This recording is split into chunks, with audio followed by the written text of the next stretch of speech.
Hey guys, so we're here at the Cobra Fitting Studio and we're going to be trying out the brand new Cobra wedges. Super excited to get these going. Going to take a look at feel, obviously the head. We're going to make sure that we get the gapping and the loft correct, and we're going to see how it performs.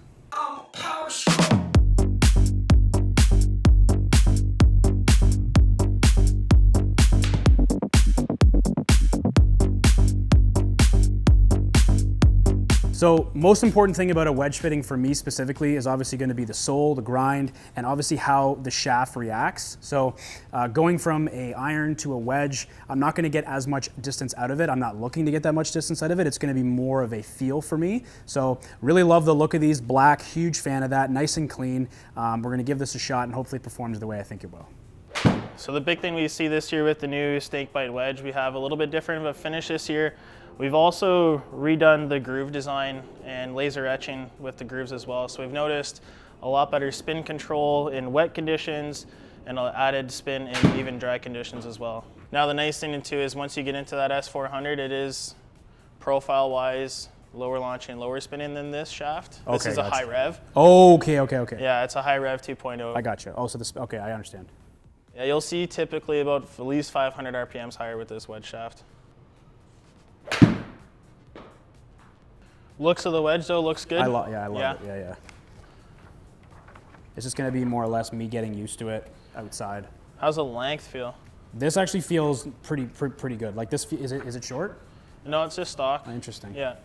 Yeah, I think a 1/4 inch short would be perfect. Yeah, a 1/4 inch on the 50 would put you at 35.5. That's 35 3/4. Yeah, that would be perfect. So the other things too, and I think we're at the point now where 54 is almost irrelevant to hit because you know what distances you're going to get. The options that are really cool that we have though is different grind options too. So 58 and 60 is where we start with options to go with a wide low, we call it. Gotcha. So it's a really interesting one where, like, what's typically your bunker club? Probably 58 or 60, and there's usually like 0 bounce. Yeah, so this is a perfect example, right? So because we're gonna manipulate lofts potentially with a 60 degree and add loft, you're adding bounce as well, right? So I can just grind it off after. Yeah, you can grind it off after, but the option I think would be for you to try is going to a wide low, they call it. So something with a little bit wider toe sole, nice. Lower bounce. Yep. So it's definitely something that could be an option for a bunker club.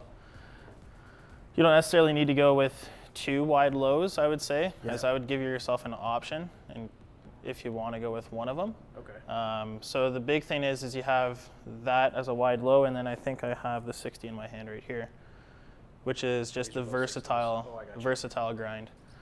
So the cool thing that you notice if you flip them over again is you see the notches. Yep. And you can see how they change. It's lower, right? face, yeah. So a little lower, it's a little deeper. So it's one of those things you can start manipulating the club and certain lies and all that stuff. Gotcha. So it's a preference. I would say hit a few like small chip shots. Yep. Get used to the turf interaction. You're definitely going to need the 2 degree flat lie angle for sure. Yeah, you definitely won't have any issue holding greens with these wedges. So if 60-yard chip shot and you're spinning at 8,100 RPMs. Yeah, that's a lot. And which one's this right now? Just like the normal one. Just a versatile? Yeah, because that's probably going to be pretty close to pretty much what I play right now. Yeah, realistically, it's a pure preference. You know, when it comes to wedges, a lot of the times, and you got to think you're gonna be playing so many different shot options. Yeah. With wedges, it's almost better to have that versatile rather than it's like you tell me. Yeah, Would you prefer?